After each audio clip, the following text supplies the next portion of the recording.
Speculative fiction is not a term I made up. It's a recognized category, and the French have never had a problem with this because they've got two terms. One means science fiction, and the other is livre d'anticipation, which means speculative, books of anticipation, anticipating the future. So they've always divided it into two. And it's only in the English language where some people get quite possessive, and they want everything to be called science fiction, including zombies and things like that. Whereas to a lot of people, science fiction means other planets, things we can't do, really Star Wars, Star Trek,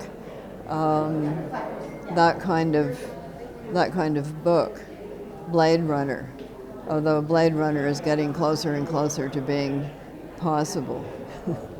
When it crosses over into being possible, then it will be seen as speculative fiction. Whatever, whenever. If I waited for perfect conditions or a court-lined room, I'd never get there.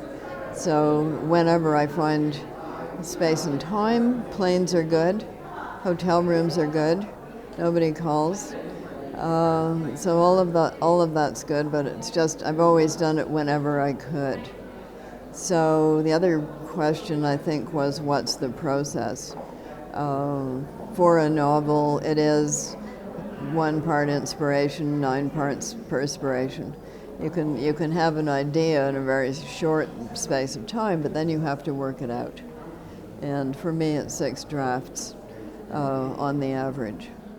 Future Library Norway project, which is on the net as futurelibrary.no, which doesn't mean no, means Norway, is a concept by conceptual artist Katie Patterson, who is a 34-year-old extremely imaginative Scottish female person. And she got together with some people from Norway, most notably Anne Beate Hovland, and they developed this project which would take 100 years.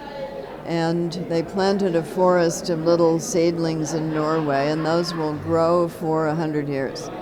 And in each year of that 100 years, a different author will be asked to submit a manuscript in a sealed box. So any genre, any length, made of words only, no images. So it could be a poem, a short story, a play, an essay, a journal, a novel.